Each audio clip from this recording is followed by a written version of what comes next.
আল্লাহুম্মা আনতাস সালাম ওয়া মিনকাস সালাম তাবারাকতা ইয়া যাল জালালি ওয়াল ইকরাম।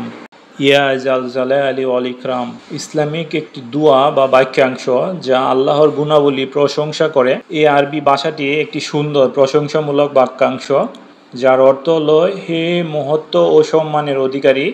জাল জালাল মানে হচ্ছে মহান মহিমার অধিকারী, ওয়াল ইকরাম মানে সম্মান ও মর্যাদার অধিকারী। এটি আল্লাহর প্রশংসা ও তার মহিমা বর্ণনা করার একটি উপায়।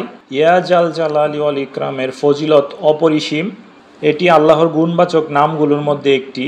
আল্লাহর গুণবাচক নামের মধ্যে তার প্রশংসা করা একটি বড় আমল হিসাবে গণ্য করা হয়। এতে আল্লাহর মহানতা ও সম্মানের উপর ঈমান বৃদ্ধি পায়। দোয়া কবুলের সম্ভাবনা। আল্লাহর প্রশংসা ও গুণাবলী উল্লেখ করে দোয়া করলে সেই দোয়া কবুল হওয়ার সম্ভাবনা বৃদ্ধি পায়।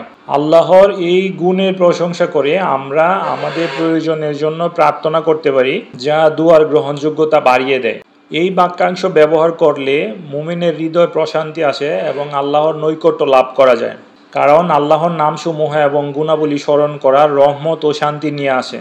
ইয়া জাল জালালি ওয়াল ইকরাম পাঠ করলে মানুষের আখলাক বা চরিত্রের ইতিবাচক পরিবর্তন আনে এবং আখিরাতে নাজাত লাভের একটি মাধ্যম হতে পারে।